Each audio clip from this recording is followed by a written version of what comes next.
Hi, everybody. This week, we're going to look at the work of Thomas Aquinas, one of the truly outstanding thinkers in the Catholic intellectual tradition. We'll be looking especially at his work, the Summa Theologiae, and hopefully by the end of these remarks, you'll have a sense of what that is, what it's about, and why it's important. We'll return to Thomas Aquinas later in the course when we begin Unit 2, moving into the 20th century. The philosophy of Thomas Aquinas has been influential ever since he developed it in the 13th century, but it had a special effect in the late 19th and early 20th centuries. All of that to come. For now, Thomas Aquinas. We have here an image, and we'll be returning to this in some detail a bit later in the slides, of Thomas Aquinas' work, the Summa Theologiae. Let's clear something up right off the bat. You'll hear this work sometimes called the Summa Theologica. There's some difference of view about what the appropriate title for it is. Summa Theologica means the study, the sum of theology, whereas Summa Theologiae, which is the plural, means the sum of theologies, and scholarly consensus seems to settle on the first, although the work is maybe better known as the Summa Theologica. It settles on the first because what Thomas is doing in this work, and throughout all of his work, is gathering together the best of what had been thought and said in a remarkably systematic way up to the time that he was writing, and put it all together in a beautiful and wide-ranging synthesis, trying to figure out everything that we knew and can know about God. So it is a grand project. Let's follow a bit Thomas's life and lead into a discussion of that outstanding work. Thomas Aquinas, Tommaso d'Aquino, is born in around 1224, so the C there means circa, dies in 1274. He's born near Naples in the family castle, which had a name, Rocca Secca. Thomas's family was well off by the standards of that region and time. His family was a military family, and you'll see in our supplementary reading from Fergus Kerr, there's some further discussion of the details of his family's kind of political and military arrangements. Basically, Thomas Aquinas was supposed to be a prominent lawyer. Maybe at a certain point, his family thought they could settle for him being the abbot of a really prestigious monastery. The idea was he was supposed to be a person of renown and accomplishment to match the prestige of his family.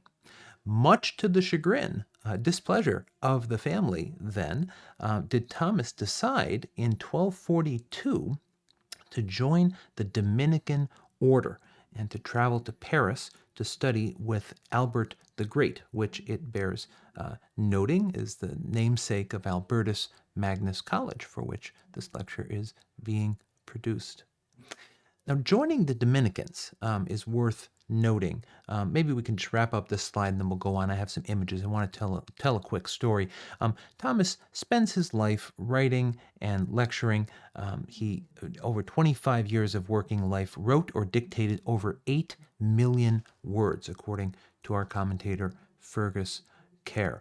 We'll look at some of the works in which those words were included a bit later on. But first, I want to tell a little story about Thomas's life. To understand the significance of his joining the Dominicans, you got to understand something about what the Dominicans are. The Dominican order, still very much in existence today. Indeed, they are the founders of Albertus Magnus College, the Dominican Sisters. This Dominican order was founded by Saint Dominic. He was from Portugal. The order developed first in southern France and then spread throughout Europe. The term, there's a funny play on words, Dominus Canes in Latin means the hounds of God or the dogs of God. So sometimes these Dominicans were called the hounds of God. Why is this significant? For the most part, if you're going to be a Catholic priest, you would, up until this time, have joined a diocese, and there would be a bishop. You would be subordinate to the authority of that bishop and enter the kind of normal order of the Catholic, call it hierarchy, right? What the Dominicans did, and at the same time, the Franciscans, St. Francis of Assisi, is establish an order that was independent of the local diocese, an order of friars and nuns who would travel around, were often based in cities, but again, not under the direct authority of that local bishop. They were operating independently as the order of preachers. So whenever you see the letters OP after a person's name, if he or she is a sister or a priest or a friar, that person is a member of the order of preachers, a member of the order of St. Dominic, like Thomas Aquinas. Now, this was seen as a pretty remarkable thing at the time because these Dominicans here, right, they were kind of like free agents. They were radicals, right? They were traveling around kind of under the radar or over the radar or something of usual channels of church authority. Their authority came from their preaching, came from their evangelical zeal. They were enormously concerned with the truth, veritas, and they sought to convey that and the message of the gospel in all that they said and, importantly, also all that they did. But they were certainly not the kind of group that Thomas Aquinas' family had in mind for him to join. They wanted him to move through established channels, right? There's a remarkable story. When Thomas Aquinas first got on the road to go to Paris, what you see on the screen here is an image of the family castle. Thomas Aquinas' family castle, Roccaseca, today, just outside of Naples in the country of Italy. Thomas Aquinas gets on the road and he's heading to Paris. He's going to join the Dominicans. And his brothers get it in their mind that this is really not the right thing for Thomas Aquinas to be doing because he's going to bring disrepute on the families, these Dominicans. I mean, it's like joining the circus, right? You just don't do that. You don't just walk away from all of your responsibilities and put on a robe and start thinking thoughts, right? You have a family to attend to in a country and well, lots of responsibilities. We're all perfectly familiar with this. But Thomas was insistent. So his brothers kidnapped him. They kidnapped him. They brought him back to a tower in this castle, and I cannot tell you whether that tower is still represented by that little bulge at the top of the ruins. But there was a tower in this castle, and Thomas Aquinas was locked in that tower for a year, for a quite long time.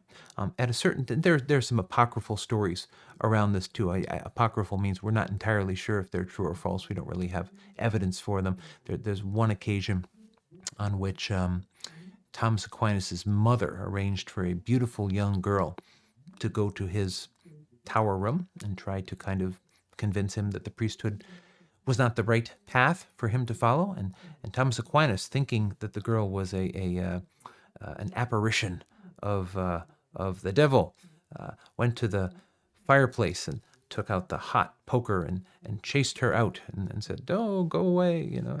I'm devoted to my calling, to the calling to be a Dominican. Eventually, Thomas Aquinas escaped from the tower, got on the road, and went to Paris. Right, and so his family accepted his decision in the end, and Thomas Aquinas, of course, went on to have a career that was certainly far more, let's say, notable than it would have been perhaps if he had simply served as the abbot of a local monastery. One person that Thomas Aquinas met, already mentioned in Paris, is Saint Albert the Great. Albert was from what is now Germany. He was teaching in Paris at the University of Paris, which was one of the greatest centers of learning at that time, especially in the field of theology. Albert the Great was indeed a theologian, that is, a person who practices and writes and teaches about theology. He also, however, was a trailblazer in the domain of observing the natural world. Albert the Great is the patron saint. As of the early 20th century, he was named the patron saint of scientists. right, of scientists. This was before Francis Bacon. This was before the scientific method, the scientific revolution of later centuries. But Albert was really before his time, right? He was observing plants and animals. He was writing what were called bestiaries, or accounts of various animal and plant species in great detailed descriptions. He was a person with a keen eye for the natural world and all the beauty that it contained. Like most scientists, for most of history, he combined his Christian faith with his practice of science. The book of there was a distinction at the time. The book of the Bible was the book of Revelation, the book of Scripture. But God had written another book. Galileo later would use this traditional phrasing. God had also written the book of nature, the book of Scripture, and the book of nature. The book of Scripture is the Bible. Got to study it, got to learn it. But the book of nature is the natural world and all of the laws and lawful properties that we see expressed in that natural world. So Albert the Great really took Thomas Aquinas kind of under his wing, so to speak. Thomas Aquinas was a large person, very heavy set, especially later in life. And he was also given to silence. He was not someone who spoke a great deal. For this reason, Thomas Aquinas's classmates used to refer to him mockingly as the dumb ox. The dumb ox. Dumb here meaning literally unable to speak, ox referring to his stature, but dumb also playfully carrying the connotation of unintelligent. They were teasing poor Thomas Aquinas. Albert the Great, witnessing this famously, and G.K. Chesterton famously wrote about this in his book about Thomas Aquinas centuries later in the 20th century. He said, "You may tease this so-called dumb ox now, but just you wait. One day the bellowing of this ox will fill the whole world." Another one of these kind of just so stories, and maybe apocryphal stories. But Albert was able to recognize in Thomas Aquinas the keen intellect and devotedness to his faith and diligence in pursuing the truth.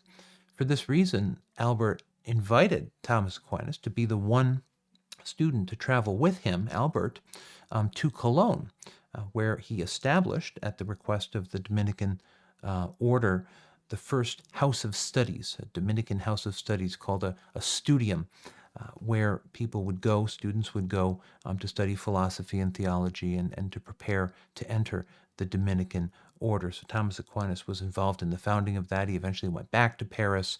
He taught more and died in, I think we said, 1274, years later.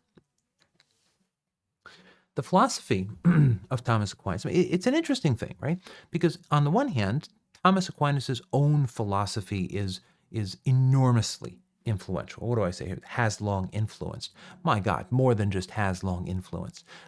After his death, in fact, immediately after his death, there was some question about the orthodoxy of Thomas's writings. And by orthodoxy, I mean kind of acceptability to church authorities. This is in part because in his writings, he often engaged with and even drew upon the work of, as we have on the last bullet point here, Jewish, Christian, and Muslim sources, mystical sources. He was really willing to engage with anybody at all.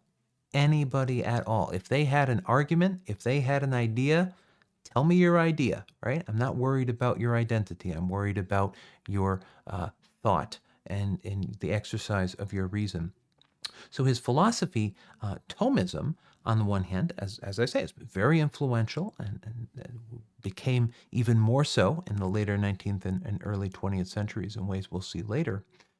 But what was just as important is how he did theology. Remember, theology is not just the study of God, but the, as we said, faith-seeking understanding, right? You're starting from a conviction of faith, and you're trying to understand that faith. You're trying to put that faith into conversation with what's happening actually around you in the world. And this is what Thomas Aquinas did. He didn't draw barriers, or he didn't erect barriers or draw lines between himself and other thinkers. Again, if you have an argument, he's ready to talk. And what did he write? Well, Fergus Care, in his work, helps us to kind of hold in thought all of Thomas Aquinas's many writings according to their type. He was engaged deeply with the Bible, and he would have been using what is called the Vulgate. That's a term for a Latin translation of the Bible, long used by Catholic scholars and prepared by St. Jerome centuries earlier. He wrote famously, in particular, on the book of Job, which is in the Old Testament, and on the Gospel according to John, which is in the New Testament. Starting from Scripture is something Thomas always did, because again, what is theology? As we just said, faith-seeking understanding. You start from faith, and then you employ your reason. You use your words, you use your logic, and you try to understand what that faith actually means for you and your community in your own time. Disputed questions. Fergus Care mentions 3 collections or records of these so-called disputed questions, including focus on the theme of truth, on the power of God, and on evil. Those are 3 separate, basically, books that you can open up. Thomas was of his time in that he engaged in these so-called disputed questions through what was called disputation. Disputation. Disputation is different from a debate. Disputation entails 2 people, it involves, it engages 2 people, one arguing pro a certain question or in favor of it, and one arguing contra that question. And there is a process that you follow. There are opening statements. You go back and forth. Each side responds to the other. And then a teacher, magister, would determine who is the winner of the debate according to the arguments that were put forward and the manner in which those arguments were put forward. It was different from what we would today call a debate, in that the goal wasn't to kind of sick it to your opponent, right? The goal wasn't to win. And certainly, I mean, of course, in any kind of competition, there were people who were more skilled at this and less skilled, and there's always going to be kind of a competitive element. But in its concept, the point was to get closer to the truth by carefully unfolding the reasons why you would or would not accept that position, and helping all of those present to see those reasons and to follow your reasoning, and thus better understand for themselves what was the truth of the matter under discussion. Right? So this disputation method was often used in teaching. It wouldn't so often be a single person standing up and kind of giving you information, right? You would have these 2 students, you'd have the teacher, and there would be a debate. And the students would listen to this, they would write it down, and when they wrote it down, sometimes they got collected, as we see here in the disputed questions from Thomas Aquinas. Thomas Aquinas also wrote philosophical treatises, and we can take these together, Neoplatonic studies. So he didn't only do theology. I mean, very often what he was doing did concern God, or, logical questions related to God. But in the case of his really negative polemical engagement with Averroes, that's the Latin name for an outstandingly important Muslim thinker, and in a more friendly way with Avicenna, another Muslim thinker, theologian, he engaged with them, again, just on the level of ideas, right? Ibn Rushd and Ibn Sina. And if you study Muslim thought, these 2 thinkers are especially outstanding. And Thomas Aquinas was very much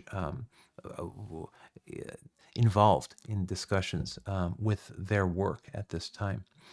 Also, under Neoplatonic studies, we saw this already last time talking about Augustine, right? Neoplatonism.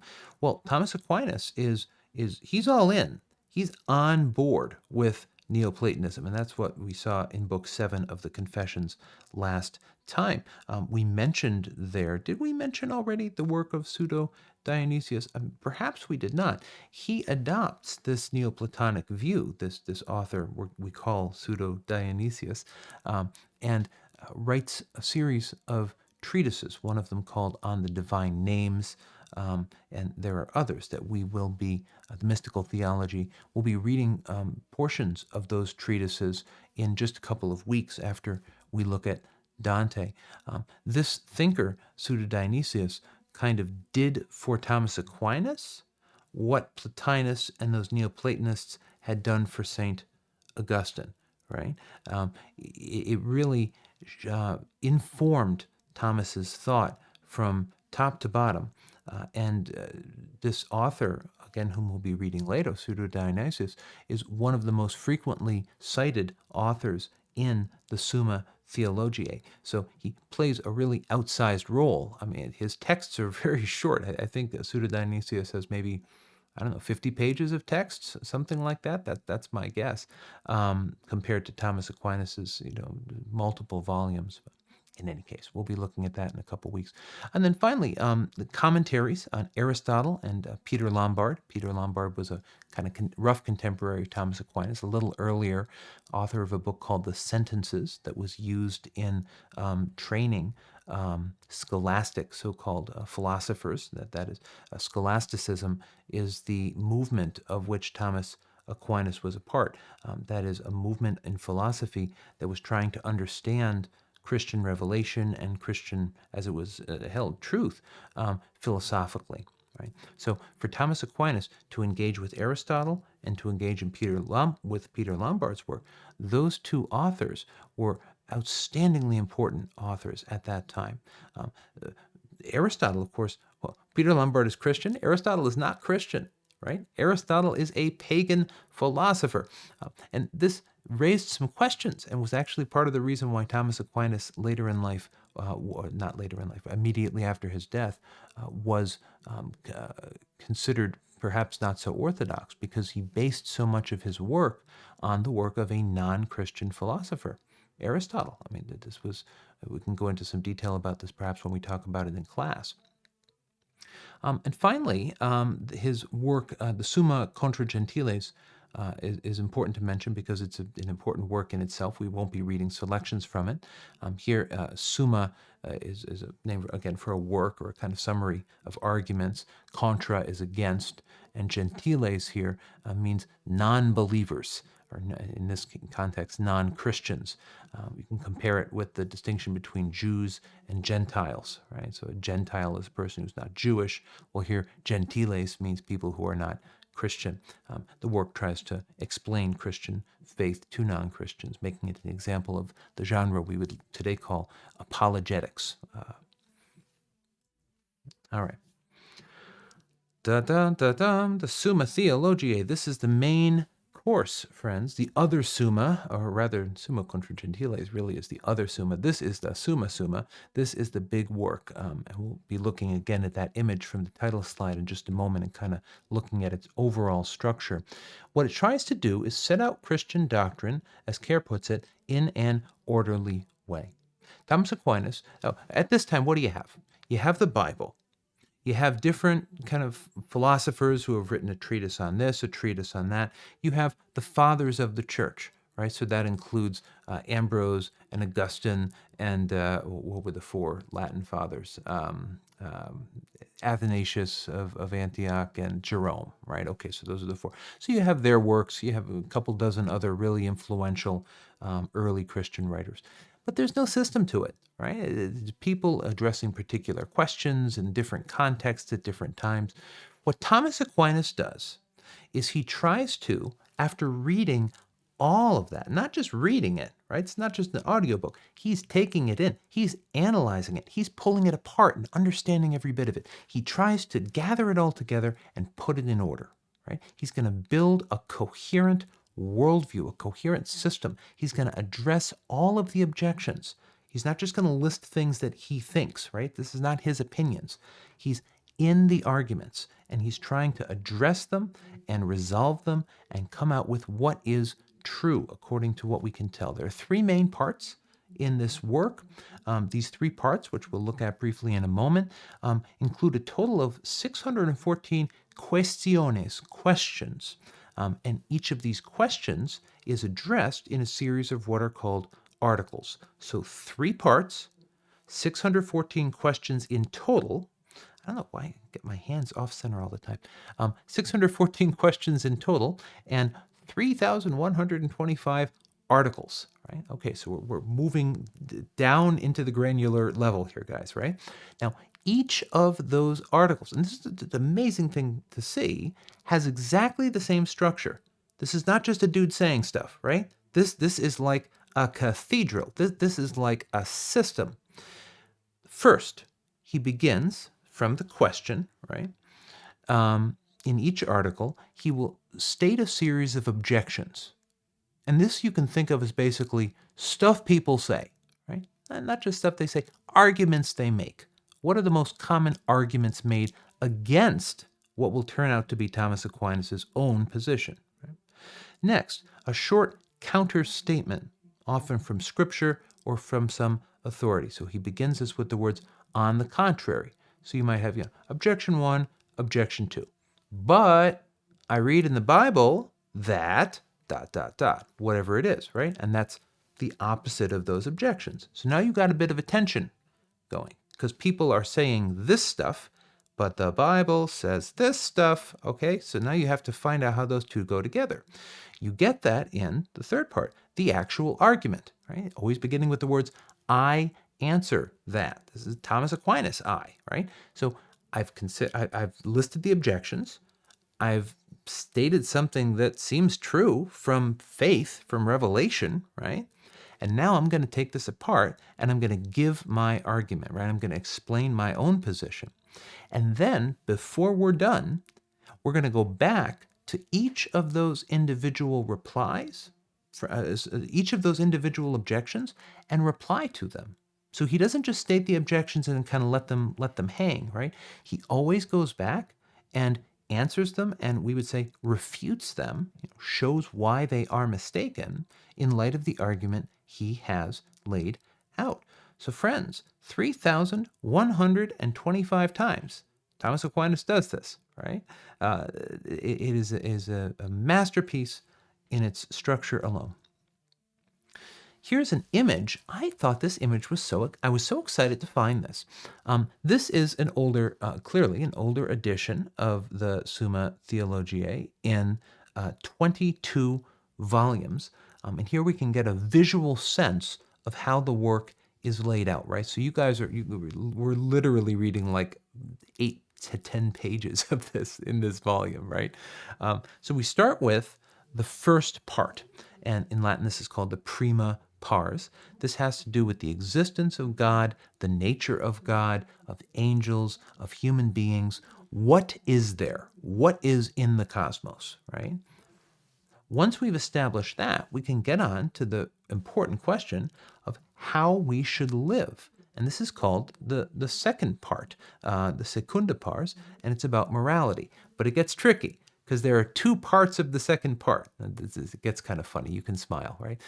The first part of the second part, or called the prima secundae, the first second, contains general principles of morality, guidelines that apply in many different contexts. Whereas the next one here, the secunda secundae, is a bit longer, and it concerns morality in particular cases and contexts. So he's looking at different virtues, at different vices, how to live a moral life. And then we conclude with what you might think the whole thing was going to be about to begin with, which is Jesus, the person and work of Christ, and the sacraments. Because remember, for Catholics, the sacraments are ways in which Jesus of Nazareth, called the Christ, is present with us today in the liturgical life of the church. Liturgical means what you do at church, right? So through those 7 sacraments, Christ is present. But it's really notable that he starts again with kind of who is God, who are human beings, moves through a long middle section on morality, and then comes to the particular Christian claims. He's writing this for people who might be coming to the Christian faith as well, and following this question-answer format. He's not going to start off with Jesus on the very first page. He's going to try and meet people where they are and lead them into an understanding of the Christian faith in its fullness, culminating in the sacraments.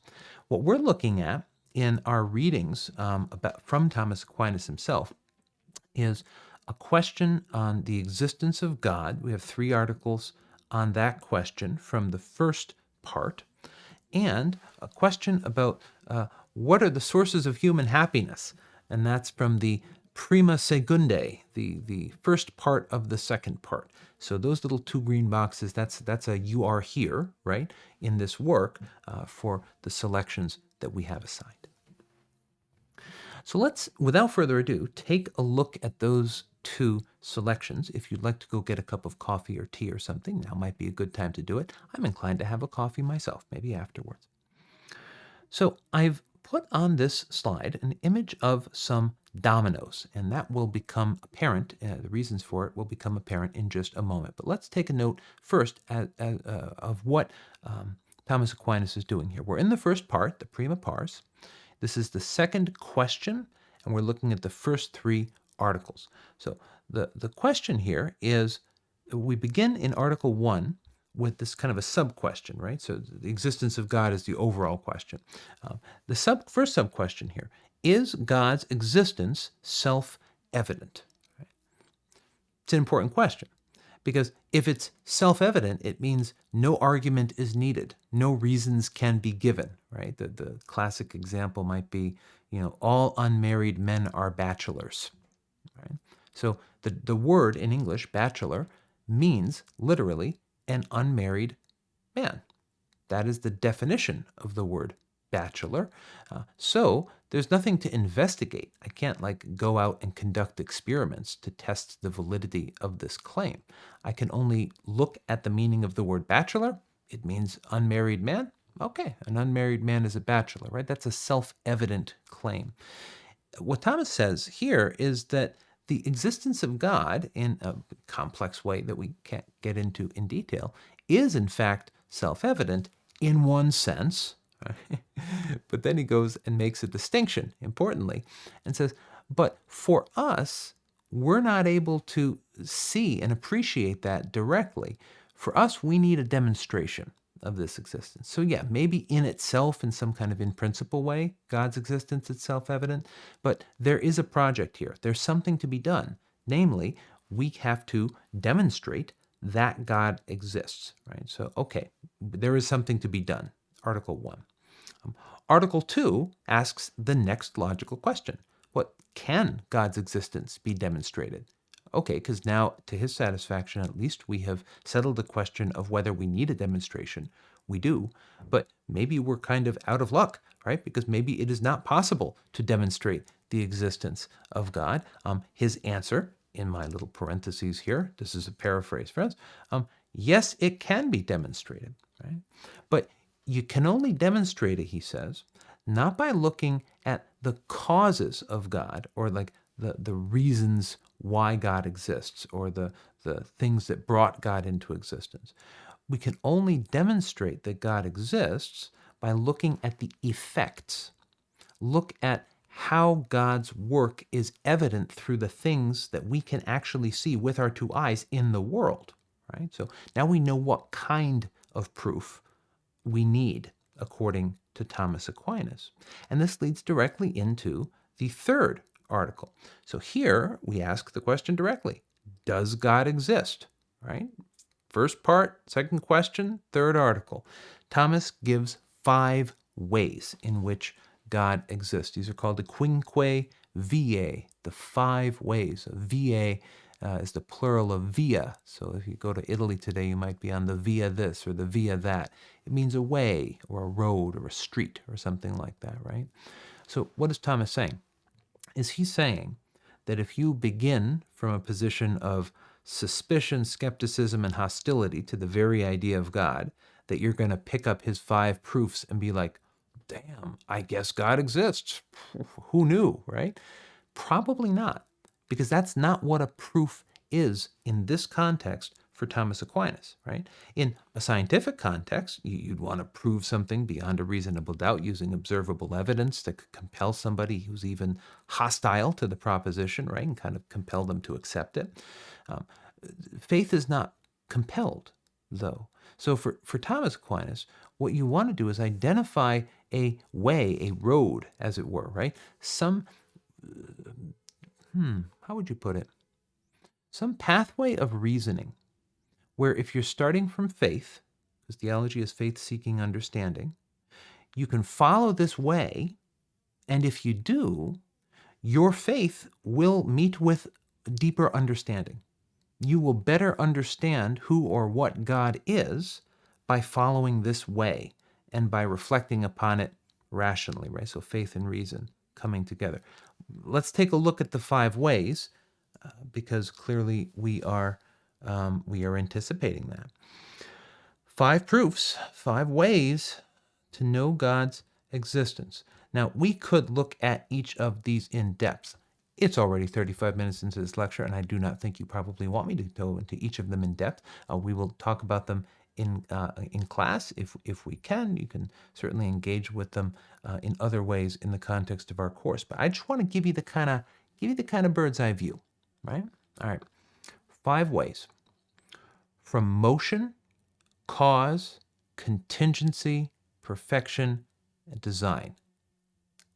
An explanation that probably leaves you more confused than when you started, right? Let's walk through each of these briefly. He starts with an argument from motion. Look around you. Stuff is moving. Your heart is beating. There's a draft in the room, right? The computer is whirring. Whatever the case may be, stuff is physically moving. Follow it back and back and back and back. Today we talk about the Big Bang, right? The moment when everything came into existence. Okay. The Big Bang, yes, is semi-observable. We can almost get back to the very moment of the Big Bang, but it's a question, what banged the Big Bang, right? What was the very, very beginning? What you need is what he calls, following Aristotle, an unmoved mover. An unmoved mover. You need, as it were, like a pool ball. Let's switch metaphors, right? So you got a ball. Let's see, get it in the screen. The ball, you got another ball. And the ball goes boom, and knocks the other one, right? Okay, so this ball is the mover, and this ball is the moved. Boom, just like that. Great. Now, the problem is, if it is really the first mover, there is no energy. I'm moving this with my will and my muscle and my lunch and everything, right? There is no movement on the part of that first mover. If it is truly the first mover, the prime mover, the unmoved mover, right? This mover has to move this other ball without itself moving, right? It has to just make it happen, right? Crazy, right? But nobody's saying. He's not saying, guys, go get your Bible, read this verse. I'm going to base what I'm saying on the Bible. Thomas Aquinas is using reason. He's simply using reason. He's saying, look around you. Stuff is moving. How'd it get moving? Well, there's got to be something that started it all moving, right? He's not saying he knows what it is. He doesn't know. I don't know. I imagine you don't know, right? But have a look at the last bullet on the slide over here. Every proof concludes in the same way. This all men speak of as God. This all men speak of as God. So Thomas doesn't say he knows. He doesn't say, and this is the God of Abraham, Isaac, and Jacob according to Genesis chapter 1. No, he says, I don't know what it is. You don't know what it is. But it had to be there. Logically speaking, there had to be a first mover. And whatever it is, that's what we mean when we say God, right? Okay, let's look at the next one. Causation. So this is similar kind of thing with I'll get it right here, boom, with the pool balls, right? But now we're not just talking about physical things.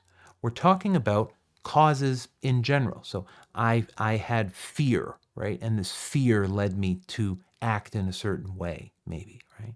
So there you have a cause that, at least in a certain degree, is not strictly physical or exclusively physical, right?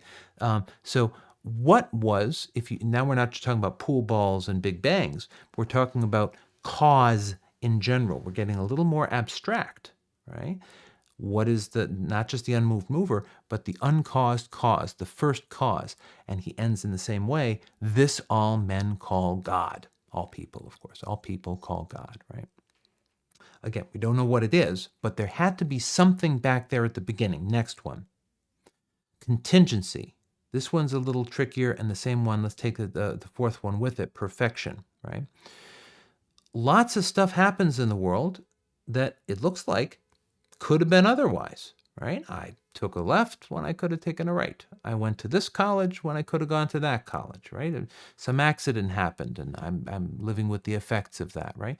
All of those things look like they are just possible contingent things, random, we might say, right? But what Thomas Aquinas argues is that if you have things that are merely possible and relative, you have to have something to which they are relative.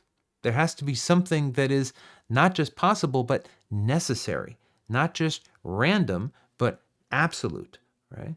And so there has to be a kind of standard. If I say I'm 6 foot 2 inches tall, I have to know what a foot and an inch is, right? I have to set that out, and then I can have lots of different relative measurements according to that standard. And that's kind of the same, which is why we're taking it together with perfection. The argument being that if there are standards of good, better, best, right? If I'm moving in some direction, then there has to be, logically speaking, some endpoint toward which that sequence tends, right? So if something is good, but oh, that's better. Well, in what sense is it better? According to what standard is it better? Well, but then this is better, but that's the very best. Same thing, according to what standard? And Thomas thinks if you move along the chain, just like the dominoes on the screen, just like with the mover and the cause, you follow it back and back and back, or in this case, you follow it up and up and up, and you end with necessary being, with perfect being, right? The final one is what he calls the argument from design. And this today remains the most common argument, sometimes associated with views called creationism, although I would submit to you it's a view that's much more sophisticated sometimes than creationist views are. The intelligent design movement, which you can Google and learn about, is another contemporary expression of this. Again, in a very different kind of register, but the basic idea is there, and the basic idea is this: look around you.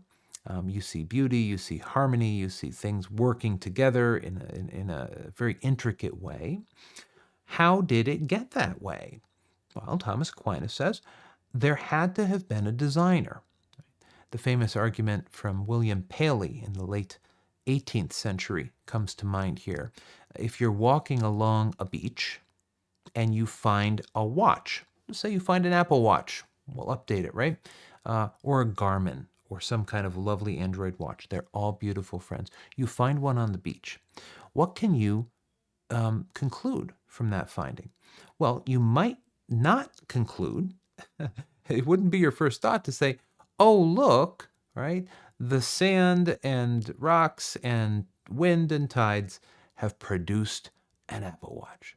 Right? You would go looking for the Apple Watch designer, because the way in which that object is put together seems not to be explicable based on what you see around you in its environment. It seems to suggest a designer. So that's the last argument that Thomas Aquinas offers. About all of these arguments, it's worth noting we're moving, as I say on the second bullet point here, from the more concrete to the, we'll start more concrete to the more abstract, right? So we start with movement of stuff, physical things. We go on to the more abstract idea of causation, right? Then we're talking about possibility and necessity. That's getting more abstract still. And then perfection, right? So we're not even just talking about logical categories. We're talking about perfect fulfillment of things, right? And then we get on to not just perfect individual characteristics, but the design, of the whole universe, right? So we move from motion to design. We're moving from concrete to abstract. And Thomas follows this pattern very often. This is not a random order that he presents these in. Let's take a look. We're just going to look at one little clip from each of the two assigned readings from Thomas Aquinas. And this one is, we have our standard Summa page citation format up there. Summa Theologica, Summa Theologiae, sorry. Part 1, Question 2, Article 3. Right, so we're looking at, does God exist? Isn't it remarkable that he asked this question too? I mean, this is a guy who runs away from his family, joins the Dominicans, completely, committed to his faith, we would say today, but he is not afraid to ask this crucial question. Let's see what he says. He starts out with two objections. Now, I wanted to take a look at these with you because they are pretty much the exact same objections that we would give today, or that a person might hear today. Objection 1, it seems that God does not exist. Because if one of two contraries be infinite, the other would be altogether destroyed. But the word God means that he is infinite goodness. If therefore God existed, there would be no evil discoverable. But there is evil in the world. Therefore God does not exist. You've heard this argument. We say that God is infinitely good and infinitely powerful. There's evil in the world. Children die. Terrible things happen. Okay. If God is both infinitely good and infinitely powerful, then why does God not stop the evil from happening? Fair question, right? This is the problem of evil. It's as old as philosophy itself, and Thomas Aquinas leads with it, because in his time too, this was the most common argument against the existence of God. Number 2, further, it is superfluous to suppose that can be accounted for by a few principles, that what can be accounted for by a few principles has been produced by many. This is called Occam's razor, right? Don't explain something in a complicated way if you can explain it instead in a simple way. But it seems that everything we see in the world can be accounted for by other principles, supposing God did not exist. For all natural things can be reduced to one principle, which is nature, laws of nature. And all voluntary things can be reduced to one principle, which is human reason or will. By voluntary, he means living things that move and have willpower, right? Therefore, there is no need to suppose God's existence. Another very common argument. There's a famous anecdote about, I'm going to try and get it under an hour again, guys. Napoleon, Napoleon, Emperor, France, right? He had a physicist, court scientist, and this physicist, Laplace was his last name, developed a new theory of physics and presented it to Napoleon, the emperor. And Napoleon says to Laplace, the physicist, but Monsieur Laplace, I see that you have not included God in your system of physics. And Laplace says, my liege, I found I had no need of that hypothesis. I found I had no need of that hypothesis. What does he mean? I'm trying to explain the movement of objects in nature, right? We don't say, the car goes because God pushes it, right? We have other principles that explain the movement of a car in a perfectly satisfactory way. We don't need to bring miracles into it, right? So from a purely scientific point of view, you'd say, well, we don't need God to explain what happens in nature or perhaps in human psychology. Okay, so you've got your problem of evil and you've got your basically natural science, right? Objection 2. On the contrary, says Thomas Aquinas, it is said in the person of God, I am who I am, quoting the book of Exodus, chapter 3, verse 14. So, this sentence, I am who I am who am, we talked about this with the tetragrammaton, Yahweh, the name of God, right? This is not disproving those two objections. This doesn't answer those objections, right? But this is an article of faith that God says, I am who am. God says I exist in Scripture, right? That runs against those two objections. So now we have a tension. We have two objections that on their face both look pretty reasonable. and we have a statement of faith, which seems to contradict them. Okay, so what do?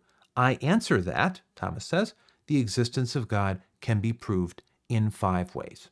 There are 5 ways to understanding the faith that you have in God. What is that faith? God says, I am who am. That's my faith, right? I want to respond now to these apparently really compelling objections, 1 and 2, about evil and science. And I'm going to do that by the 5 ways already described. So we'll leave it at that. This gives us a little model for how he approaches each of these articles, and specifically how he engages, again, arguments that you still very often hear today. Our last theme, friends, will be concerned with happiness, and this is the Prima Secundae, question 3, and we have articles 1 through 8. So this is a bit longer of a reading, but don't worry. I think this will be shorter in terms of our remarks. I want to just offer you a little, again, bird's eye view of the structure of these articles and encourage you to read them closely with the command that you now have of the structure of those articles. Right now, you're able to understand how he's moving through each step in every single one of those 3,125 articles. Thomas Aquinas asks, in what does human happiness consist? What really makes us happy? Right? Pretty straightforward and important question. He moves through 1, 2, 3, 4, 1, 2, 3, 4, 8 things. And the answer to all of them is no. Starts with wealth. Does money make me happy? Answer, no. Honors.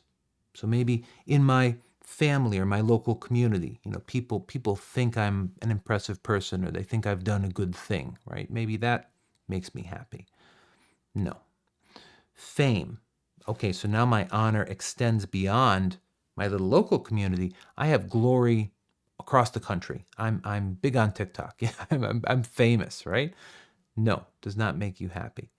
We're obviously dismissing these very summary fashion, but I encourage you to look very closely at the reasons he gives for each of these. Power. So not only now am I famous, but I'm actually able to exert my will on things. Sounds like a pretty good thing. The answer is no. What about any bodily good at all? Because there's a lot of good stuff. I mean, so maybe it's not wealth. Maybe it's like, I don't know, caviar or some other kind of physical thing, right? The answer is no. Pleasure. So now you're going to see the same structure in a moment. We're getting more abstract. So now it's not just the physical good, the physical thing, but the pleasure that I get from it. Maybe that itself is what makes me happy, is pleasure. The answer is no. What about a good of the soul? What about studying Thomas Aquinas? What about, having a spiritual practice and following your spiritual path? Does that make you happy? No.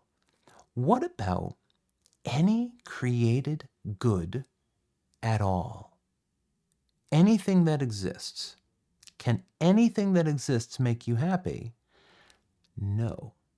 Right? And I want to look at I answer that. I want to look at his argument for that on the next slide. Before we move, though, take note of the structure here. Just like before, we started with the concrete and we moved up to the abstract, right? Doing the same thing here. You start with wealth, cash money, like on the slide, right? Probably important, right? But not the deepest, probably the most superficial kind of good that we could have. Well, what about honor? Okay, respect of your peers. Well, that's good. It's a little higher. Fame, it's a little better to be famous, I guess. Power, sure, that's better, right? But then we're getting more and more abstract. What about any bodily good? What about the sensation produced by that good? Any spiritual good? What about anything at all, right? That gets us to the peak, and we get to our answer here. This is from the last of those, Article 8, where he is saying that no created good can, as he puts it, constitute man's happiness. And of course, by man here, he means human beings. I answer that, Thomas Aquinas, it is impossible for any created good to constitute man's happiness. For happiness is the perfect good, which satisfies the appetite altogether completely satisfies me. Else it would not be the last end, if something yet remained to be desired. So happiness doesn't just mean I feel glad in this moment or I have pleasure from this. It has to mean a happiness that is complete and lasting, and without lack, right? It has to be a complete happiness. And all of those other happiness, it's good to have money. It's good to have wealth. It's good to be, I don't know, famous, have power, right? All of those things, though, lead to something much higher. Continuing. Now, the object of the will, that is of man's appetite, is the universal good, not just this or that particular good, right? Just as the object of intellect is the universal true. Hence, it is evident that nothing can satisfy man's will except for the universal good. This is to be found not in any creature, but in God alone, because every creature has goodness by participation. That is participation with God. God created every good. God created everything in the world, right? So if you want the source, you don't want just this or that, better things, worse things, whatever. You want the good. You got to go to God, right? But think about this business with truth here, right?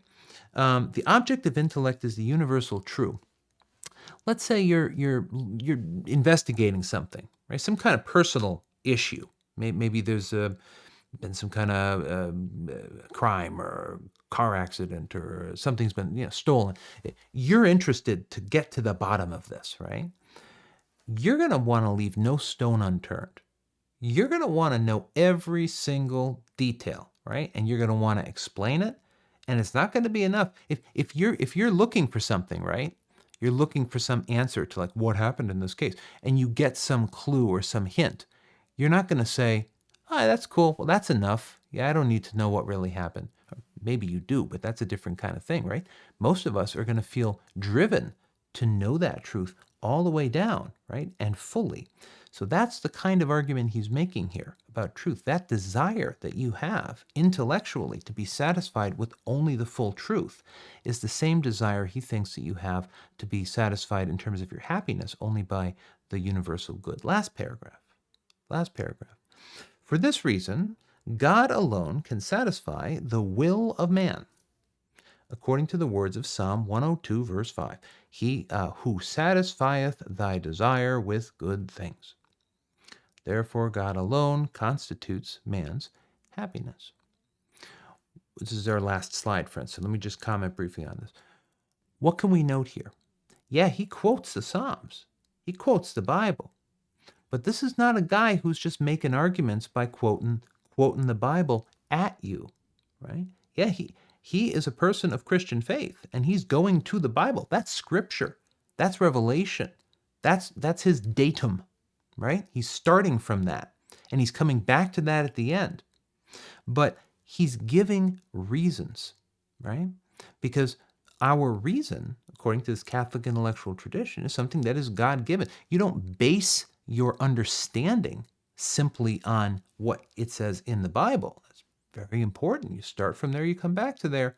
But the journey itself is through the understanding. It's through reason, enlightened by faith. Right? All right. Friends, I hope you have enjoyed learning about Thomas Aquinas. I've certainly really enjoyed getting to talk with you about this outstanding figure. Just the scope and scale of the accomplishment of this man to put together so much. I mean, imagine the dozens, the hundreds, the thousands of works that he read and compiled and drew together and built into a rational system called the Summa Theologiae. I look forward very much to engaging with you further about this and to continuing next week to look at an outstanding thinker who does the very same thing, but in poetry. And that thinker is Dante Alighieri.